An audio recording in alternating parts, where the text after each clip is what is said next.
पूरा ऐसा की गुड़ावा लपेट ले लेके चले अरे पागल कहीं का गुड़ावा लपेट के ढेर लेके आइबा। हाँ आओ में रस रही ना, रस ना रही तो पानी रही। हरामी कहीं का कुत्ता कहीं का का लिया कुत्ता कहीं का कुत्ता हम आई और ही कहाँ है तू? हम कुत्ता है। हाँ तो कुत्ता है माँ। हाँ अच्छा कैसे कुत्ता है? कैसे? हाँ तो कहीं हर घड़ी भूखे ले। माँ कुत्ता। हाँ और का कुत्ता तोर बाप कुत्ता तोर खानदान कुत्ता।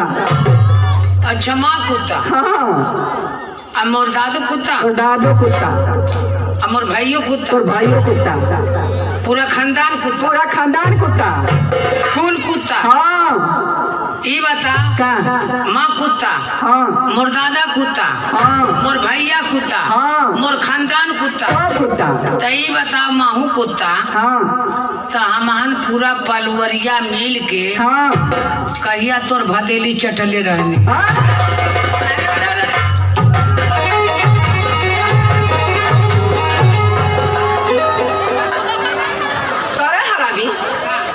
हमार भदेले तो चढ़बे कुत्ता भगवती मारे जा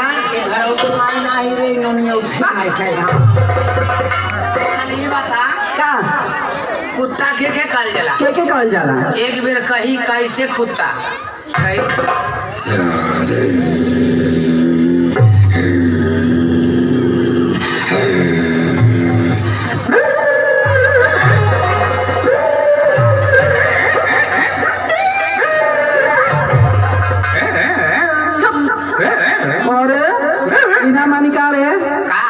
भोकी का काहे ना भोकी करे राती का चुपचाप जेबी तना भोकी छोड़ का करियो जब कुत्ता ऐसा रखला तो चुपचाप डरन जाइला ना।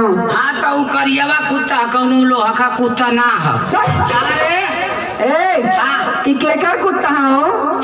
हाँ ई कुत्ता जगन्नाथ का क्या स्टूडियो वाले भैया को?